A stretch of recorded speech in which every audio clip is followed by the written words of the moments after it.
política SPPA, né? E estou aqui representando a Neuza Kinijnik, que é a nossa coordenadora do Café Literário, que hoje não está podendo estar conosco, então né, eu vou ter essa honra assim, de estar com duas brilhantes colegas aqui do lado, né? Então eu vou apresentar primeiro, né, a Lenisa. Lenisa Caldes Menda, é professora e mestre em literatura brasileira.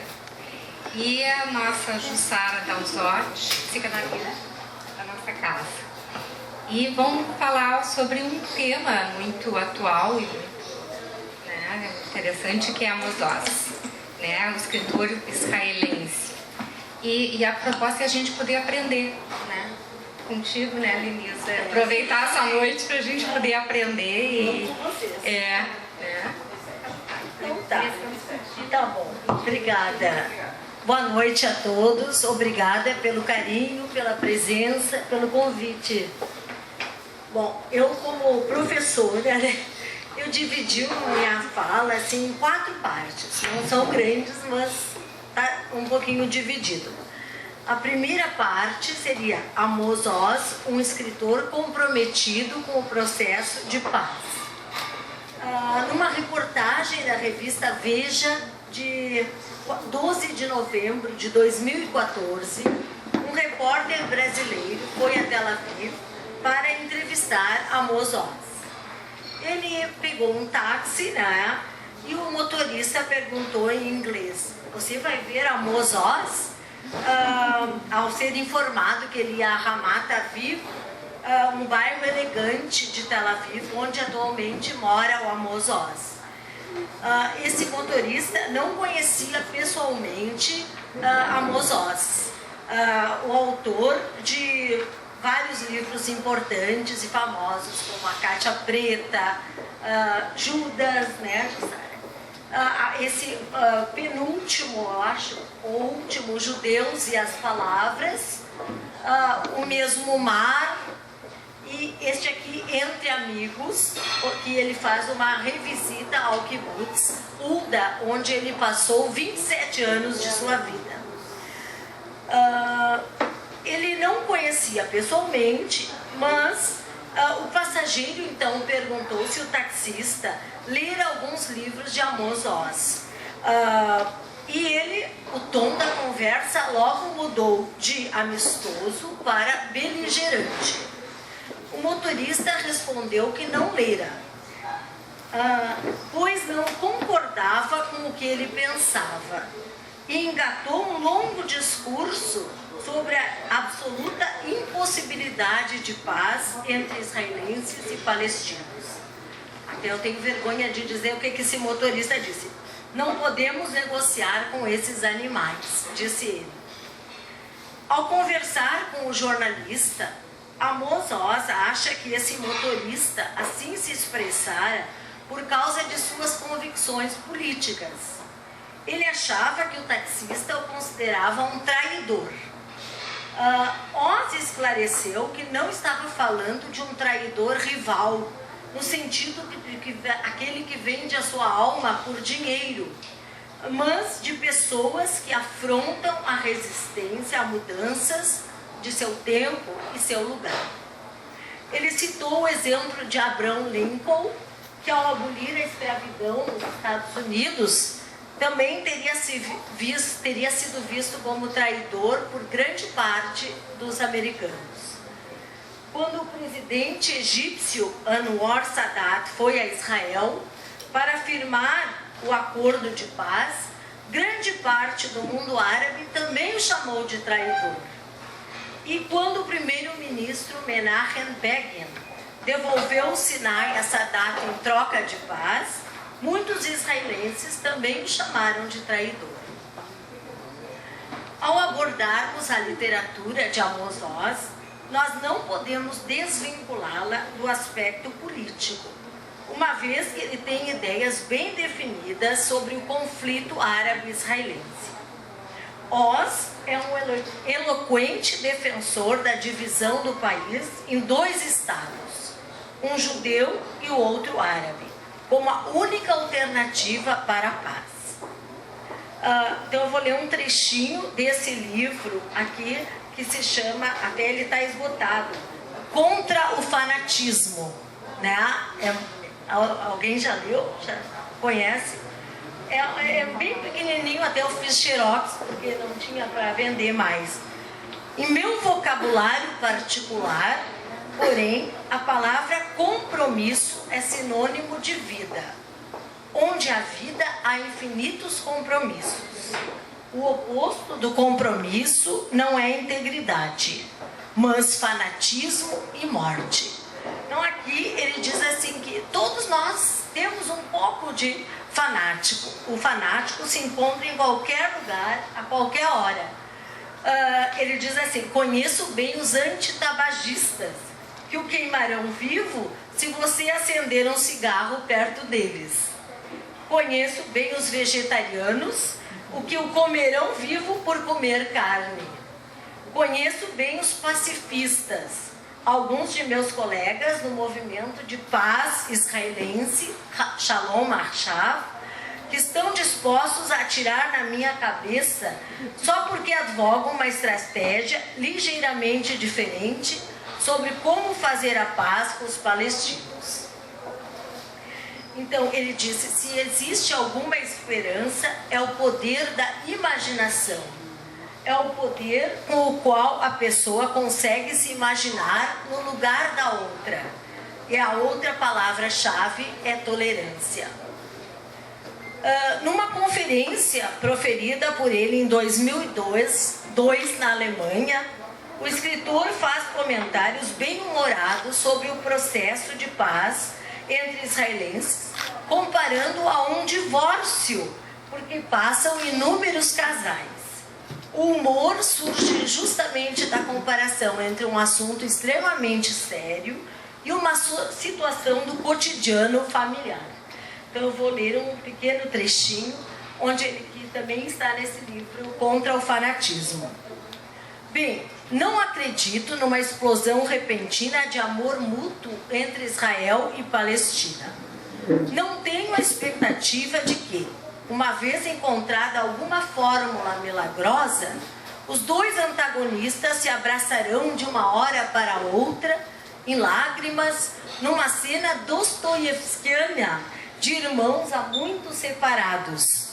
Ó irmão, perdoe-me, como pude ser tão terrível? Tome a terra, quem se importa com a terra? Dê-me apenas o seu amor. Infelizmente, não espero nada desse tipo. Também não espero uma lua de mel. Se há algo a esperar, isso é um divórcio justo e razoável entre Israel e Palestina. E os divórcios nunca são felizes, mesmo quando são justos, ou mais ou menos justos. Eles ainda machucam, são dolorosos.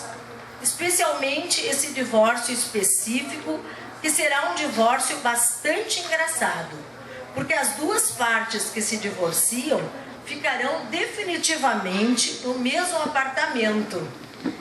Ninguém vai se mudar.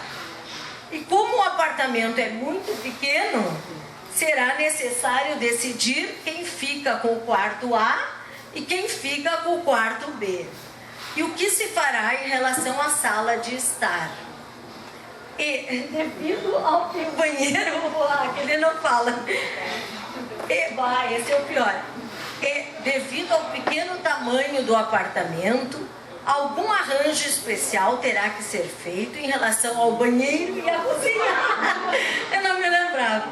Uma vez conduzido o divórcio e criada a partição, creio que israelenses e palestinos estarão prontos rapidamente para festejá-la e tomar uma xícara de café juntos. Esse será o momento de tomar café juntos. Além disso, prevejo que, logo em seguida, a solução da partição ser implementada, estaremos em posição de cozinhar nossas refeições na pequena cozinha. Bom, Amos Oz, ele transporta para seus escritos literários, através de metáforas e comparações, o seu ponto de vista pacifista para a solução de compromisso e empatia que, segundo ele, deve-se ter a fim de conviver em harmonia. Ele apresenta vários dilemas existenciais. Neste livro aqui, que eu considero a Bíblia, né? Mas se eu fosse escolher um livro na minha vida, seria este aqui. Onde é um livro autobiográfico, onde, entremeado com a vida dele, tem o surgimento do Estado de Israel, as guerras, enfim. Amos Oz, então, nesse trecho ele mostra a ambivalência do ser humano. De novo, eu vou ler. Porque eu acho que a literatura tem que ser lida, mais do que falada, né? Tínhamos uma lei férrea. Não comprávamos nada importado. Nada vindo do estrangeiro, se fosse possível achar algo semelhante produzido em Israel. Mas quando íamos ao armazém do Sr. Auster, na esquina da rua Ovadia com a rua Amos, de qualquer modo, éramos obrigados a escolher entre o queijo produzido no kibbutz e distribuído pela Tnuvá, a cooperativa, e o queijo árabe. Será que o queijo árabe, vindo da aldeia vizinha, Lifta, podia ser considerado produto local ou contava como importado? Complicado. Porém, o queijo árabe era um pouquinho mais barato. Mas se você comprasse queijo árabe, não estaria traindo o sionismo? Em algum lugar, no kibbutz ou no moshav, no vale de Esdril ou nas montanhas da Galileia, vivia uma jovem pioneira que, talvez com lágrimas nos olhos, tinha embalado esse queijo hebraico para nós. Como podíamos dar as costas a ela e comprar um queijo estrangeiro? A mão não iria tremer? Por outro lado, se boicotássemos o produto de nossos vizinhos árabes, estaríamos aprofundando e eternizando com nossas próprias mãos o ódio entre os dois povos. E o sangue que corresse, Deus nos livre, recairia sobre nossa consciência. E nós seremos tão cruéis a ponto de dar as costas ao queijo do camponês árabe? Será que nosso coração endureceu a ponto de infligirmos a ele esse castigo? Não. Desta vez compraremos queijo da Tnuvá, artesanal, além de ser um pouco mais barato. Mas, apesar disso, por outro lado, quem sabe se a produção deles não prima pela higiene? Quem sabe como são as condições de ordenha por ali? O que pode acontecer se descobrirem, tarde demais, que o queijo deles estava cheio de micróbios? Então essa ambivalência, né, do escritor, ele transporta para a literatura. Bom, a segunda parte, trajetória do homem e a formação do escritor. Amos Oz tem uma trajetória bem peculiar. O sobrenome dele era Klausner, mas após a morte da mãe, ela se suicidou quando ele tinha 12 anos de idade. Portanto, um ano antes do bar mitzvah dele, né? A maioridade judaica. E ele passou a se chamar Oz, que em hebraico significa coragem. Ele nasceu em Jerusalém em 1939, que coincide com o próprio Estado de Israel.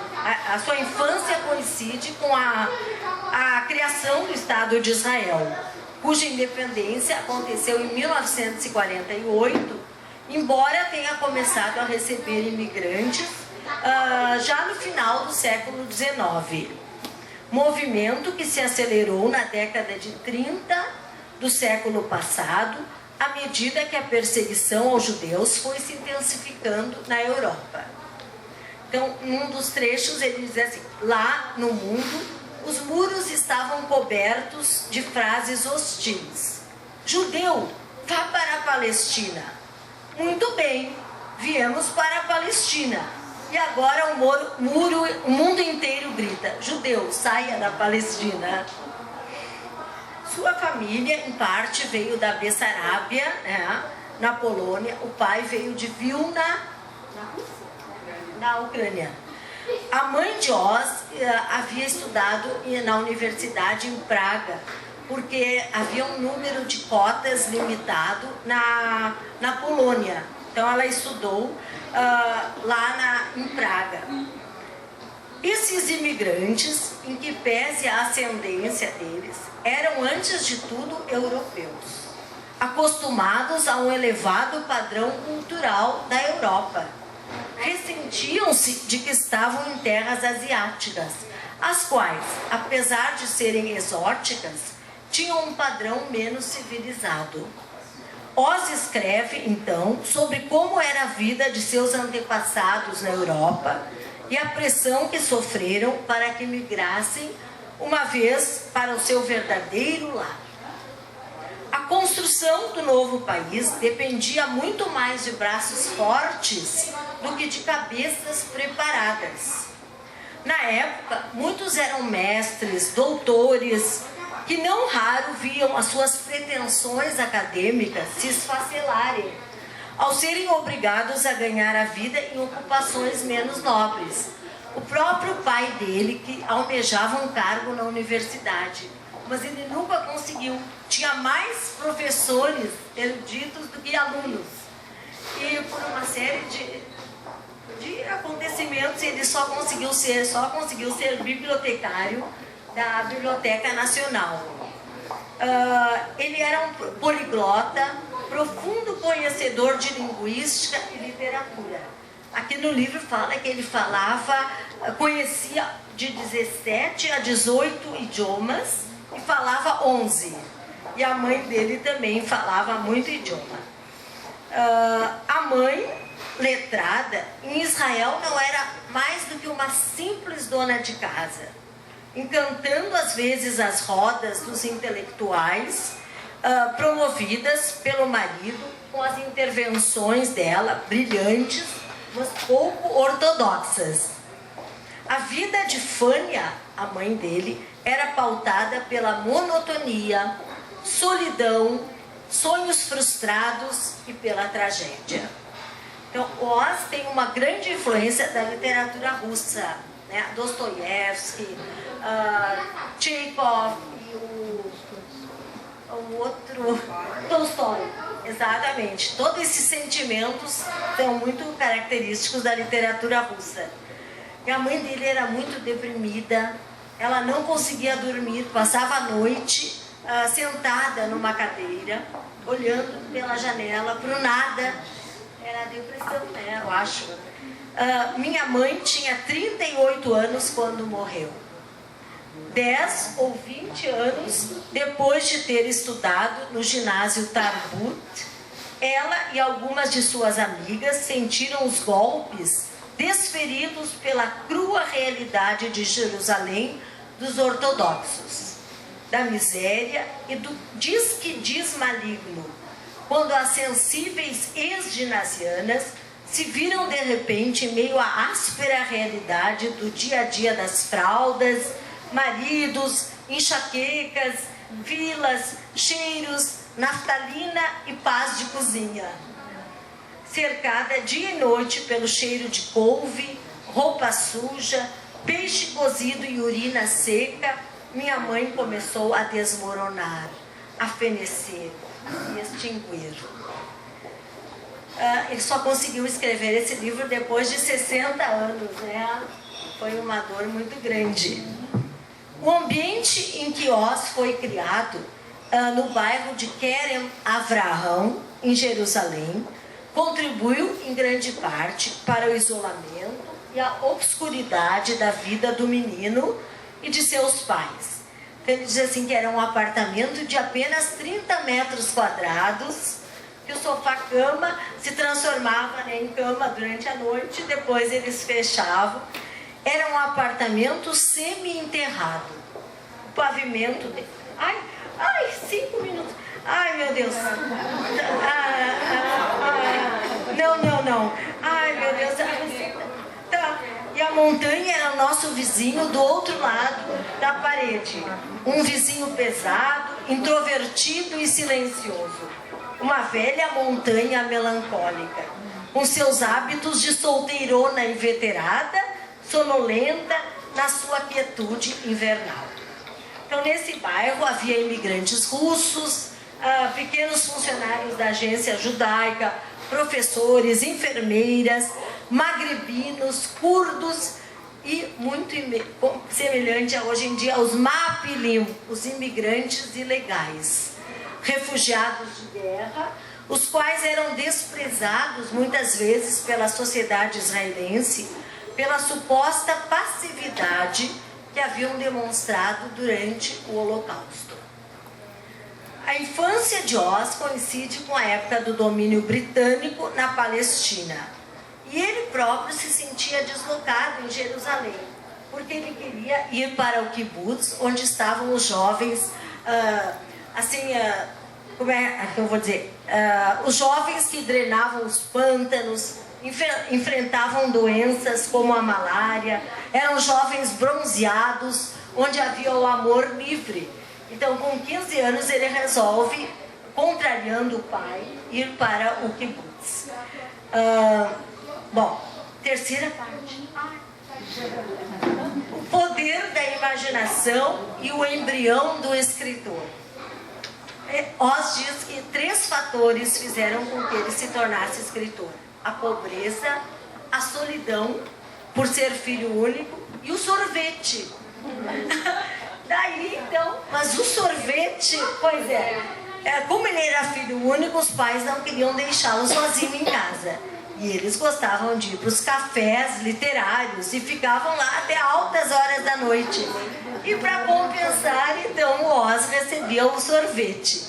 Mas teve uma vantagem. Ele, como um bom observador, via todo mundo que entrava no café e dizia: puxa, aquele casal ali, quem será ela? Como eles se conheceram? Ele ficava imaginando as histórias enquanto os pais discutiam e ele tomava o seu sorvete. Como nasce um grande escritor? O que o torna um grande escritor? A influência do meio em que Oz foi criado tornou-se imprescindível na sua formação de escritor. Apesar da situação financeira muito precária, a casa do menino sempre estava repleta de livros, o que refletia o amor à cultura, um valor inerente ao povo do livro. A única coisa que tínhamos em abundância eram livros, incontáveis, de parede a parede, no corredor, na cozinha, na entrada e em todos os peitoris. Milhares de livros em todos os cantos da casa. Havia um sentimento de que as pessoas vão e vêm, nascem e morrem, mas os livros são eternos. Bom, o amor incondicional pelos livros também tinha pela parte do tio dele, o Yosef, e é descrito com adjetivos inusitados e antropomorfismos que tornam tais objetos criaturas vivas e influentes na vida do menino escritor, ou do escritor menino. Livros pesados e vaidosos, encadernados em couro e com gravações douradas, e livros leves, com precárias capas de papel, livros ricaços, enfeitados, obesos e livros mendigos.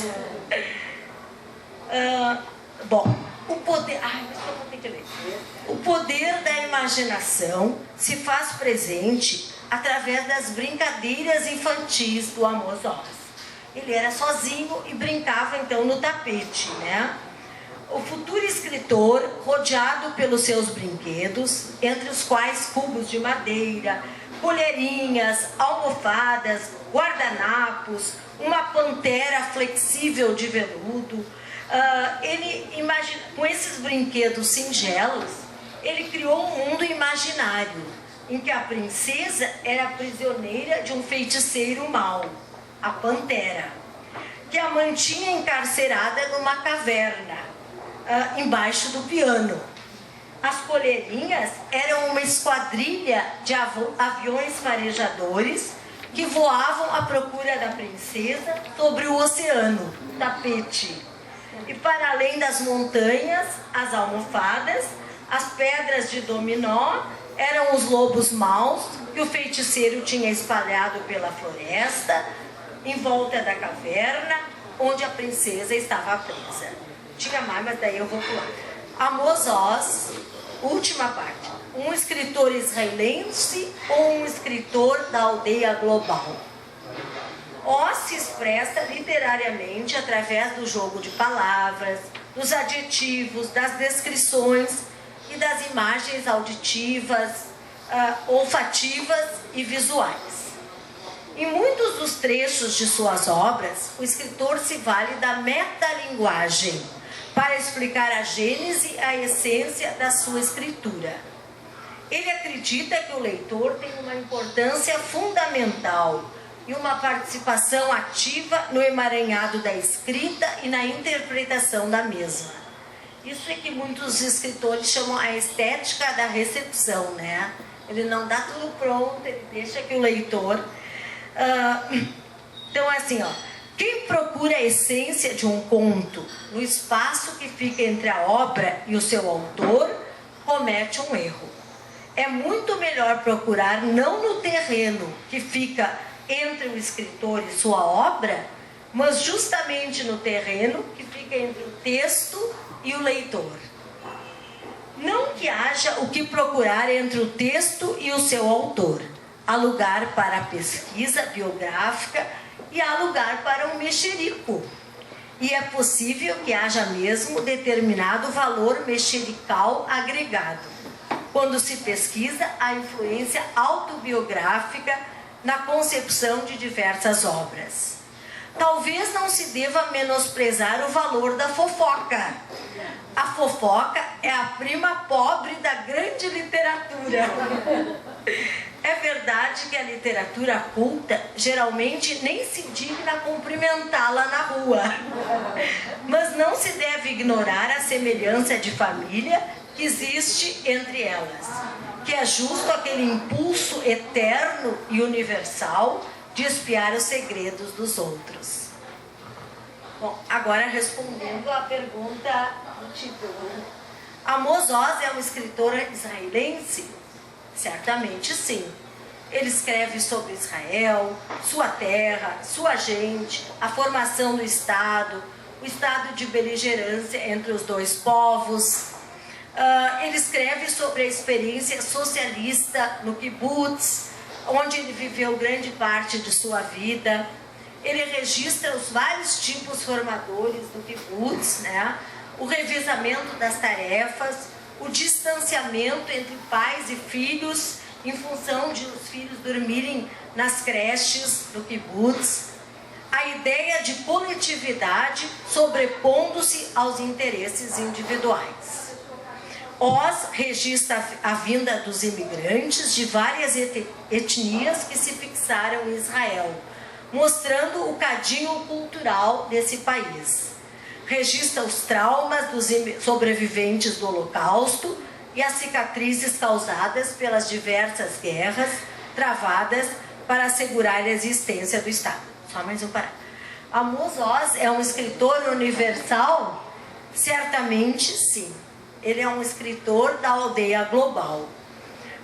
Ele recria em sua ficção os conflitos interiores dos seres humanos, suas fraquezas, a memória afetiva das pessoas, a nostalgia e o estranhamento dos personagens diante das ilusões perdidas e dos sonhos não alcançados, a angústia, o pessimismo, a solidão de que são tomados os personagens em qualquer parte do mundo, na China, no Brasil.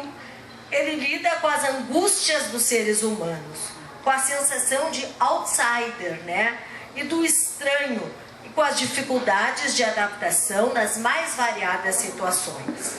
A Universidade Literária de Amos Oz resulta da coragem com que esse escritor fala sobre o amor, a vida e a morte. Sentimentos arraigados e angustiantes para qualquer ser humano.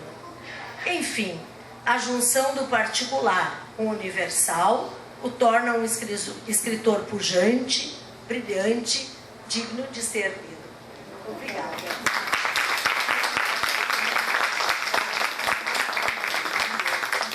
O tempo vai passar para ti.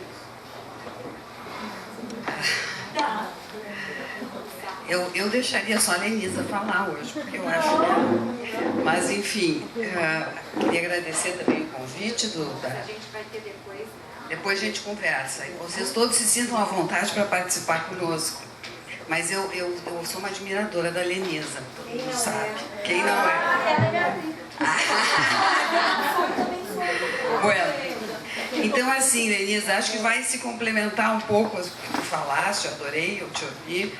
E algumas coisas talvez se repitam, eu vou pular.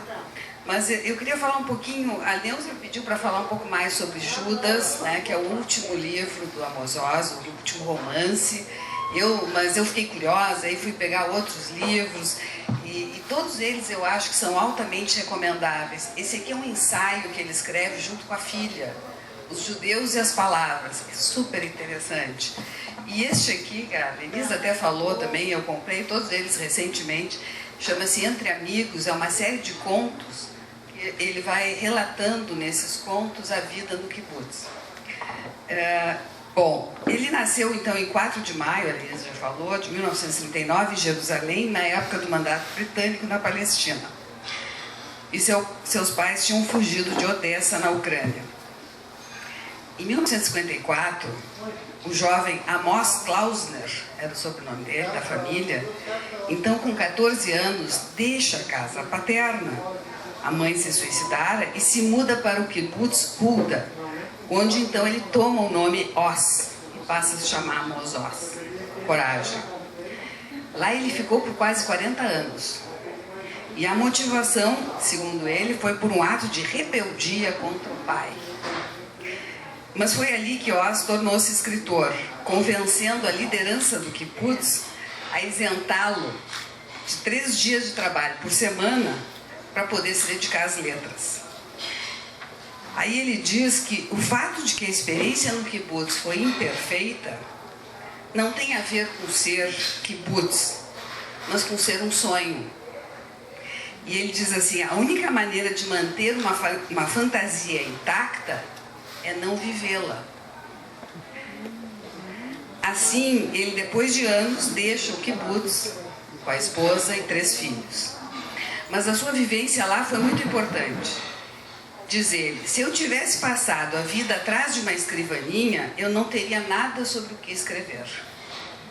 Hoje ele é um dos escritores israelenses mais traduzidos no mundo, em mais de 30 línguas, mais de 35 países. Tem 75 anos, mora em Tel Aviv, onde ele vive confortavelmente. Ele fez da sua obra uma reflexão profunda sobre o destino do povo judeu. Ele lutou na Guerra dos 6 Dias e do Yom Kippur, e ao mesmo tempo ele fundou, na década de 70, um movimento pacifista pela solução de 2 estados. Então, para a gente ver que ele foi sempre um contestador. Alguns o apontam, como a Lenisa mencionou, como traidor.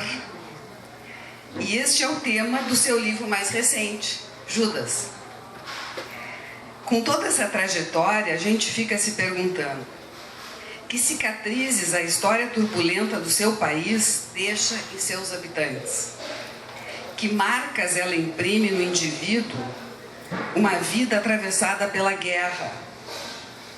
Há uma solução possível para um conflito que remonta a tempos imemoriais? Mas um escritor, eu acho que o que transforma a pessoa num escritor é a capacidade de transformar toda essa loucura da vida que ele viveu em literatura. E é isso que nos atrai em Amos Oz. Os seus livros retratam a vida, os conflitos, as dores, mas também os amores e a sexualidade. E Judas é um exemplo claro da densidade da sua obra. Judas fala de amores impossíveis entre um estudante universitário que precisa abandonar os estudos e uma viúva misteriosa que o contrata para cuidar de um velho, seu sogro, que era um homem de letras, mas não pode se movimentar, e que é também uma pessoa muito misteriosa. E nesse cenário, na Jerusalém de 1959, vão se desenvolver paixões, raivas, desencantos com a vida, busca por compreensão do passado e do presente. Aparece a guerra de independência de Israel, aparecem os erros militares que foram cometidos e que provocam morte sem sentido. E, por fim, entremeando esse enredo, a dissertação do personagem principal, que é o Shmuel Ash, que estava investigando, enquanto na universidade, a história de Judas e a sua relação com Jesus. E aí se expressa também a criatividade do escritor, que, segundo ele também, apoiado em alguns estudos científicos, ele consegue imaginar Judas como o verdadeiro e único cristão, o mais fiel e devotado seguidor de Jesus, jamais o traidor. Tudo isso vai prendendo a atenção do leitor, que quer saber mais, muito mais, e a gente termina o livro querendo saber mais. Mas para Oz, o tema da traição esteve muito presente na vida dele. Quando ele entra para o kibbutz, ele mesmo diz, ele renegou o pai, ele se rebelou contra tudo que seu pai representava. O pai era um intelectual. Ele diz, decidi virar motorista de trator. Ele era um acadêmico, decidi trabalhar na terra. Ele era de direita, me tornei de esquerda. Mas foi sua vida no kibbutz que permitiu esse vasto conhecimento que ele revela sobre a alma humana. E segundo Oz, a Lenisa mencionou, aqueles que são ditos como traidores, na verdade são as pessoas que mais amam, que estão à frente do seu tempo. Né? E ele cita Abraham Lincoln e Churchill e tal, onde ele diz que a história é feita por pessoas que foram taxadas de traidores gloriosos, pessoas que, na verdade, vão afrontar a resistência à mudança do seu tempo. E nesse livro do Judas, né, ele mostra uma improvável relação entre três pessoas reclusas, numa casa antiga, pobre, não pobre, mas uma casa assim, decadente, de pedra, que está meio caída, durante um inverno terrível. E todas as pessoas têm passados e ideologias muito distintas, mas de repente elas começam a gostar uma das outras, elas começam a se amar. E esse é o milagre do livro. E tudo isso vai se desenvolvendo de uma forma lenta, aos poucos, no ritmo desta prosa muito bem feita do Amos Oz.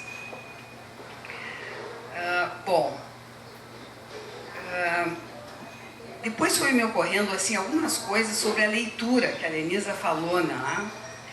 E eu acho que vai ter alguma coisa a ver com isso que tu falaste. Quando eu fui pegar alguns escritores, o Harold Bloom, que é um crítico literário importante americano, que fala por que a gente tem que ler. Né? E eu acho que ler um livro é sempre algo que tem que nos desacomodar, que nos obriga a entrar em contato com o outro, o escritor e seus personagens. Tem um psicanalista, que é muito nosso amigo, né, o Thomas Ogden, amigo assim, porque a gente gosta muito das ideias dele, e que ele diz o seguinte, que o que se cria entre o leitor e o escritor é um terceiro sujeito, né, que é criado nessa experiência de ler. Então, não é nem o leitor, nem o escritor. É algo que se cria no momento da leitura. Essa é a essência da experiência de ler que tu mencionasse. Ao emergir de uma leitura, nós não somos mais os mesmos. Né? Algo se modificou, algo se agregou dentro de nós, algo se iluminou ou se apagou. E o Bloom diz o seguinte, lemos intensamente por várias razões, entre as quais, porque na vida real, nós não temos condições de conhecer tantas pessoas com tanta intimidade. Porque a gente precisa se conhecer melhor, porque necessitamos de conhecimento, não apenas de nós, né? Mas também de terceiros e de nós mesmos e das coisas da vida, mas também por prazer. E aí ele diz assim: leia plenamente, não para acreditar, nem para concordar, tampouco para refutar, mas para buscar empatia com a natureza que escreve e lê. Uma das funções da leitura, segundo ele, é nos preparar para uma transformação. E a transformação tem sempre um caráter universal. Ler nos conduz à alteridade, seja a nossa própria ou a de nossos amigos, presentes ou futuros. Engraçado que tu falaste das motivações do Amos Oz. Ler alivia a solidão e conduz à sabedoria. E aí ele cita a Virginia Woolf. Eu achei ótimo isso aqui, que a Virginia Woolf teria escrito o seguinte: na verdade, o único conselho que se pode dar a alguém com respeito à leitura é não aceitar conselho algum. Temos sempre dentro de nós um demônio que sussurra em nossos ouvidos: detesto, gosto, e somos incapazes de silenciá-lo. Então, cada um de nós vai fazer as suas escolhas, vai gostar ou não vai gostar, e não tem a ver necessariamente, né, com o gosto universal. Isso é uma coisa muito pessoal. Bom, era isso que eu tinha escrito para não passar do tempo, mas eu queria ler para vocês uma coisa que me deixou muito curiosa. Eu, de repente, peguei esse livro do Amos Oz, chama-se O Mesmo Mar. A Lenisa não conhece porque é novo.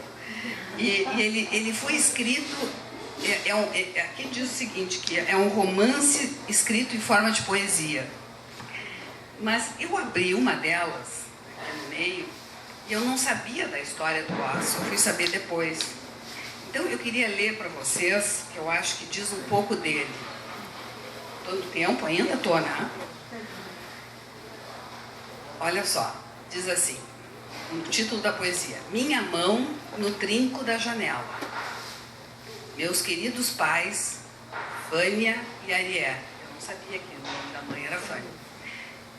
Então, ele escreve como se fosse dentro desse romance.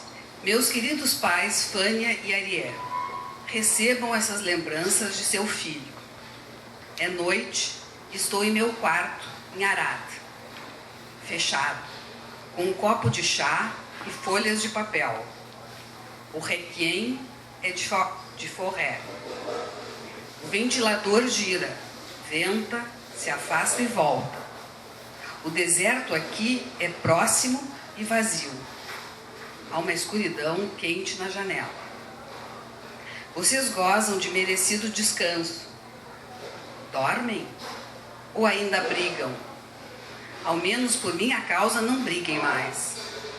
Sou organizado e persistente.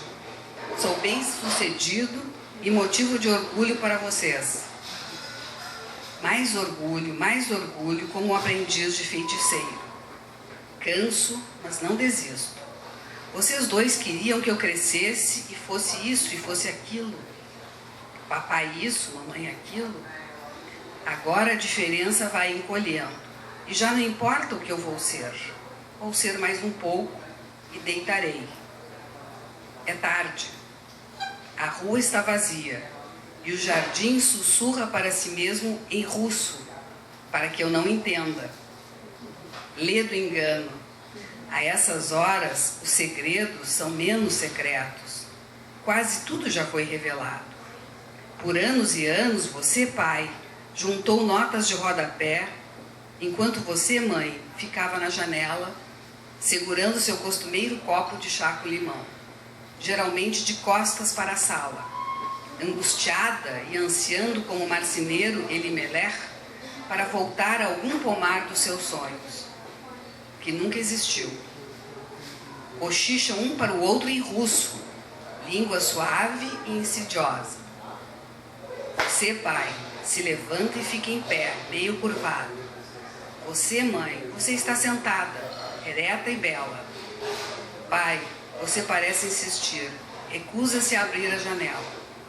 Mas você, mãe, não cede. Nessa escuridão profunda, você chora em vão, um sussurro. E você, pai, você procura sussurrar argumentos. Minha mão no trinco da janela, e agora devo decidir. Se for para perdoar, o momento é este.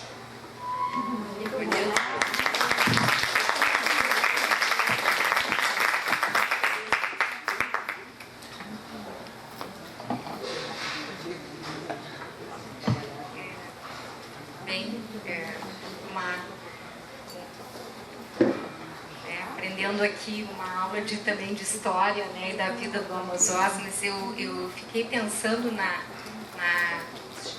fiquei pensando na singeleza, né, e na riqueza da vida, né, psíquica desse menino, né, porque quando tu descreveu ele brincando, né, com os brinquedos simples, né, e que uma colherinha se transformava, me lembrei da Melanie Klein com as crianças, quem trabalha com criança, e que também assim tinha os cubinhos e aqueles cubinhos se transformavam. Então a capacidade psíquica, né, de poder tocar a vida adiante, transformar dores tão profundas em ajudar os outros, né.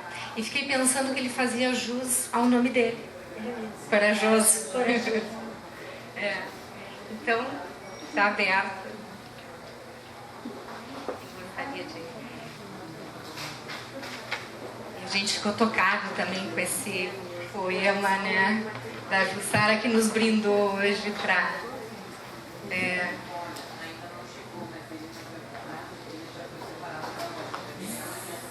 É difícil de falar depois disso, né?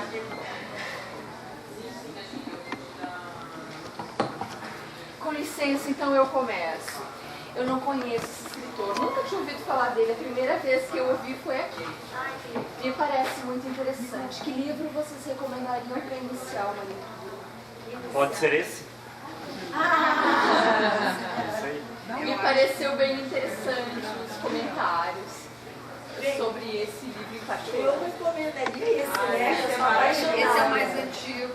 É autobiográfico e ao mesmo tempo é histórico. Nome De Amor e Trevas. Eu sou apaixonada por ele. Mas tem um mais famoso também, mais antigo, a Caixa Preta. A Caixa Preta famoso. Não é a Caixa Preta do avião, mas é a Caixa Preta dos relacionamentos. É uma troca de correspondência. Muito bom também.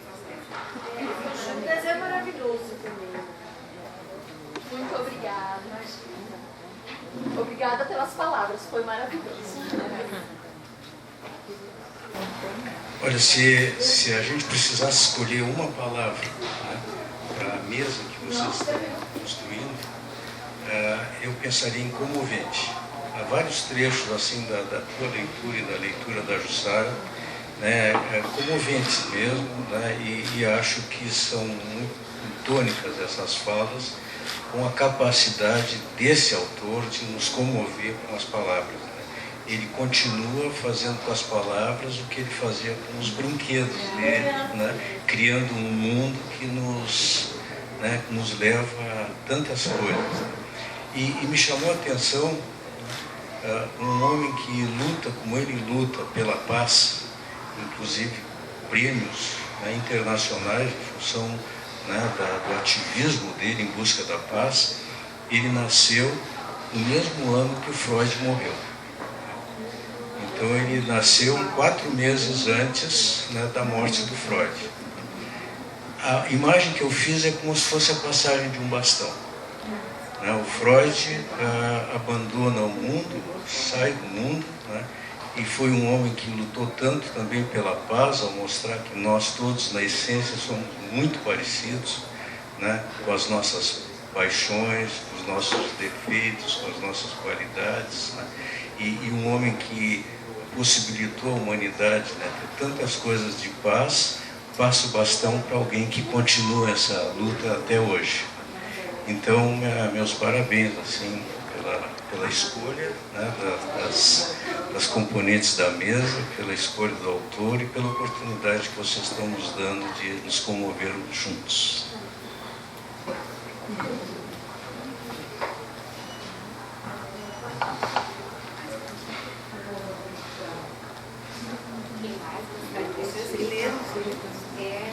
Elias Pinheiro. Helena. Elias Pinheiro. Olá, Helena. Me chamou a atenção principalmente a questão da mãe dele, né? Eu fiquei pensando que, de alguma forma, a escrita o salvou. E eu fiquei pensando se a mãe pudesse ela ter escrito, talvez ela tivesse tido condições de lidar, transformar essa questão depressiva dela, né, em alguma coisa. Então, a primeira coisa que eu pensei foi isso, né? A escrita o salvou. Quem sabe a escrita poderia também ter salvo a mãe, né? Se ela tivesse começado a escrever tão culta, né? Sobre as experiências dela. Eu vou pegar um gancho aqui quando ela lembrou a mãe. Eu conheço a Amos Oz. Eu estava perguntando para a Lenisa que há muitos anos atrás eu vi na Folha de São Paulo uma matéria sobre ele, e poucos dias depois um convite do núcleo judaico aqui da universidade, e eu fiz uma ginástica para assistir o curso, e aí encontrei a Lenisa, que era professora de Amos Oz, que eu nunca tinha ouvido falar. Isso nós não conseguimos ver, mas faz mais de 10 anos certamente. E aí eu fiquei pensando, passados todos esses anos, hoje eu estou aqui me emocionando com vocês falando, e me lembrei que esse último livro, que é o ensaio, é dele com a filha.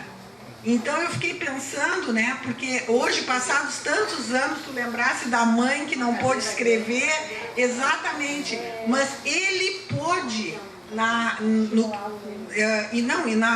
no desenvolvimento, na riqueza da interioridade dele, ele teve uma imagem de um casal parental, né, que produziu, e ele casou, teve filhos, e escreve um livro que eu recomendo, porque quando ficam assim algumas pessoas, é sobre judeus e árabes, nada disso, é universal, e são sobre as emoções que nós sentimos, e aquilo que também a Lenisa falou do espaço entre o leitor e a escrita dele.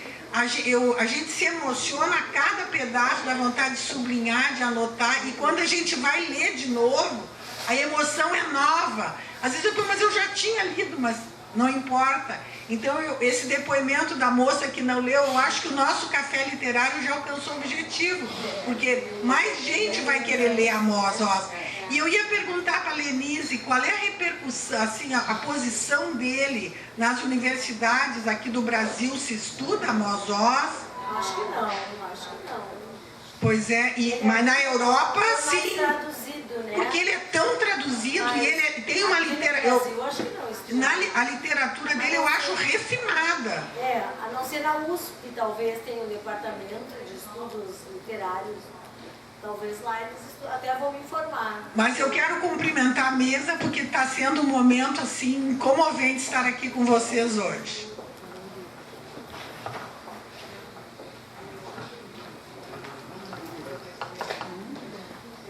queria comentar, Juarez é um escritor sensível. E é engraçado, Juarez, lembrar do Freud. Claro, tem tudo a ver conosco. Mas tem um conto que eu estava lendo aqui do Amos Oz, e é desse livro sobre o kibbutz. Um dos contos é o pai, um menino que vai falar do pai, e lá pelas tantas esse menino vai para o kibbutz também. O pai está doente, está num hospital, mas ele não se adapta muito ao kibbutz e ele lê muito.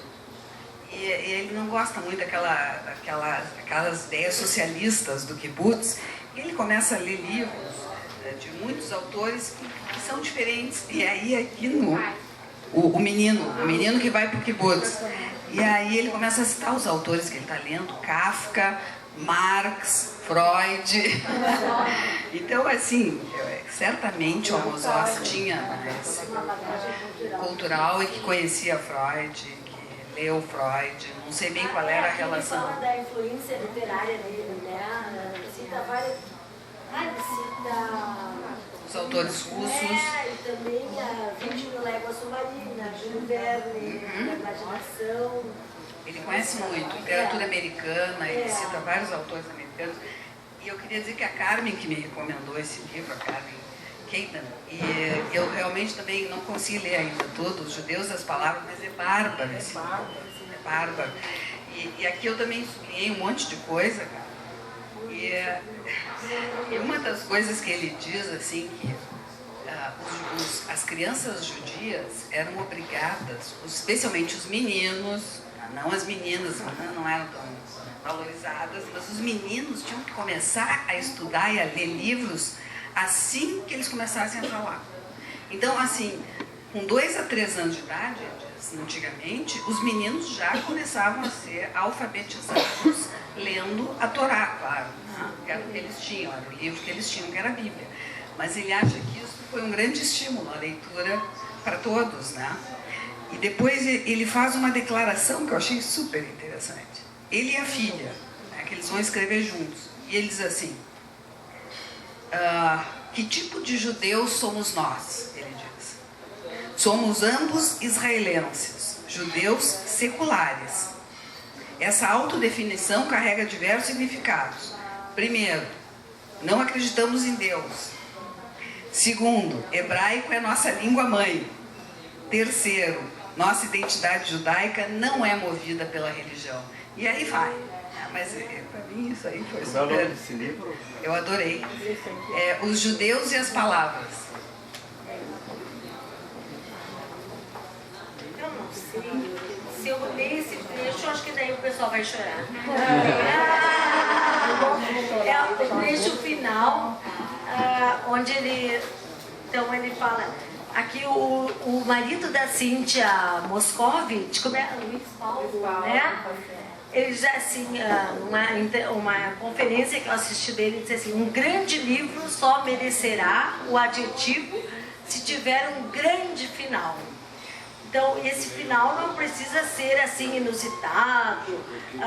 Então, o final desse livro aqui, eu posso ler assim, bem rapidinho, onde ele fala sobre a morte da mãe. Minha mãe adormeceu, e dessa vez o seu sono não teve nenhum pesadelo e nenhuma insônia. E de madrugada vomitou e de novo adormeceu vestida. E como Tzvi e Raya começaram a achar estranho, eles chamaram uma ambulância um pouco antes de o sol nascer. E 2 enfermeiros a deitaram em uma maca e a levaram suavemente, para não atrapalhar o seu sono. E no hospital, ela também não quis ouvi-los. E apesar de eles terem tentado, de várias maneiras, perturbar o seu bom sono, ela não lhes deu atenção. Nem ao médico especialista que havia lhe dito que a alma é a mais terrível inimiga do corpo. E também não despertou de madrugada, nem quando o dia clareou, nem quando de entre os ramos do ficus no jardim do hospital, o gentil passarinho Elis a chamou espantado e repetiu mais uma vez, e mais outra, inutilmente. E ainda assim tentou de novo, e outra vez, e ainda tenta às vezes. Isso aí não dá para aguentar, né? Isso é no final do livro, é o último parágrafo deste aqui. Eu gostaria de colocar uma ideia. Microfone para a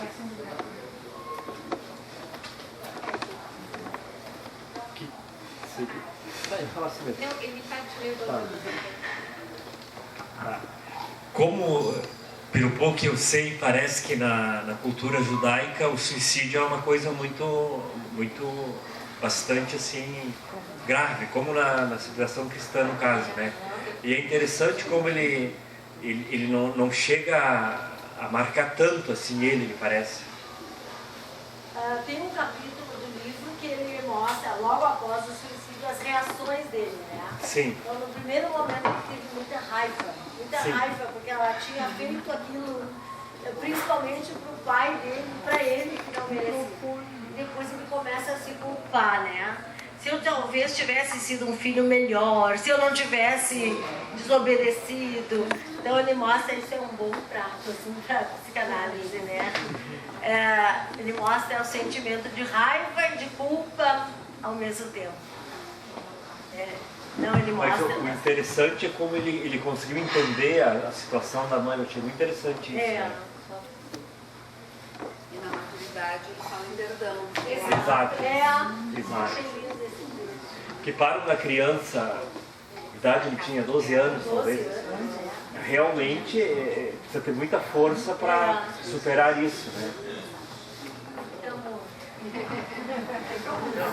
Vou falar de novo. É que o Jorge Luiz Borges tem um conto, Sara, você estava falando sobre esse livro, Judas, ele tem um conto onde o tema é exatamente esse, que existiria um pacto secreto entre Cristo e Judas, porque Cristo não chegaria a ser o que foi se ele não tivesse sido traído. Ele precisava de um traidor, né, para que então ele aparecesse com toda a grandeza que teve na história.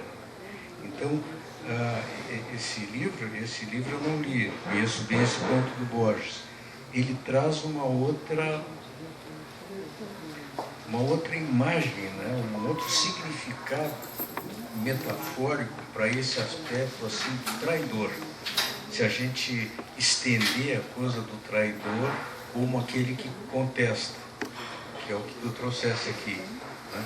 Como é importante, e ele próprio, Osóris, está acusado de traição, né? E várias dessas pessoas que elas têm a condição, né, de ir contra a corrente, né, na cultura, e que são vistos, né, como traidores.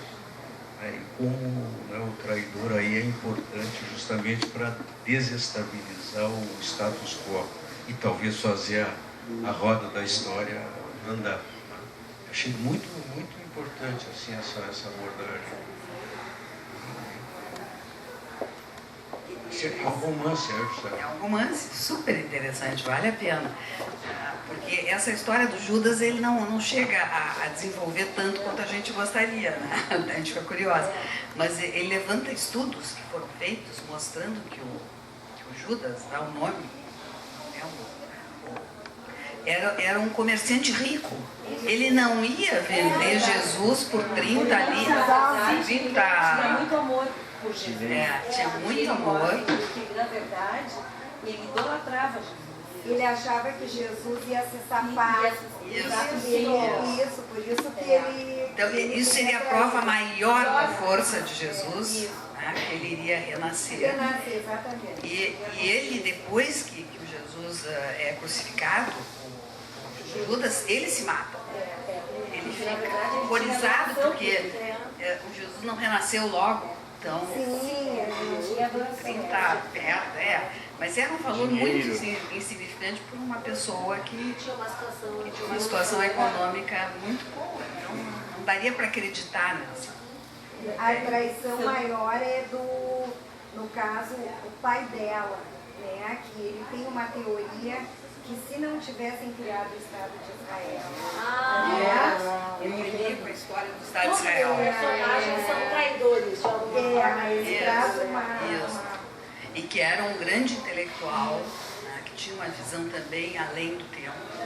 E o pai dela, dessa misteriosa viúva, é super interessante. É muito interessante.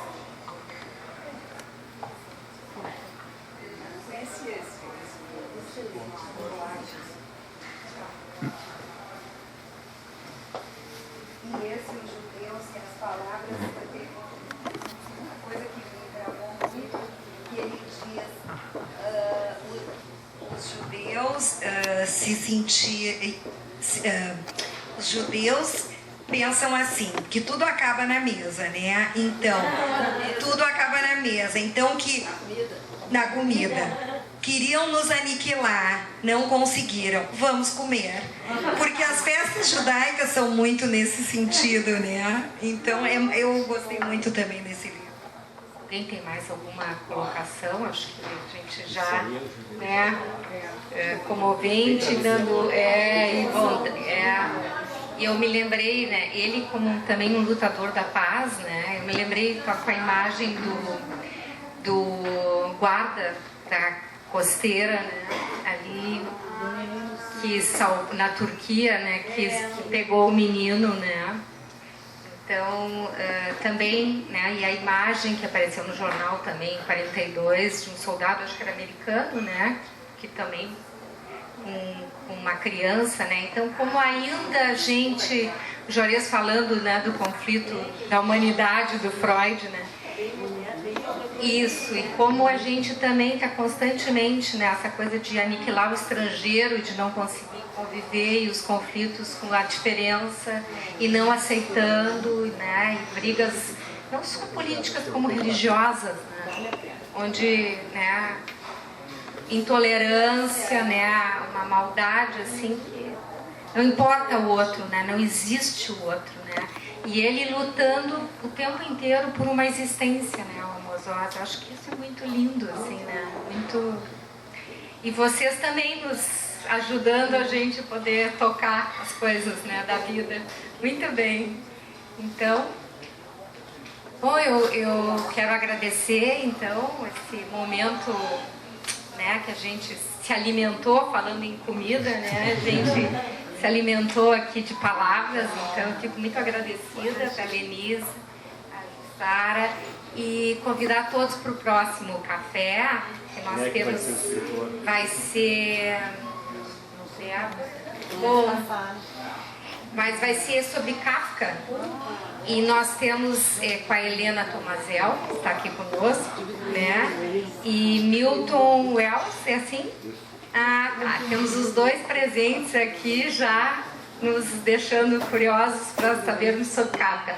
Mas é sempre na segunda terça-feira do mês, às 7h30 da noite, aqui no Saraiva, nesse bate-canal, nesse bate-lugar. Então tá, muito obrigada.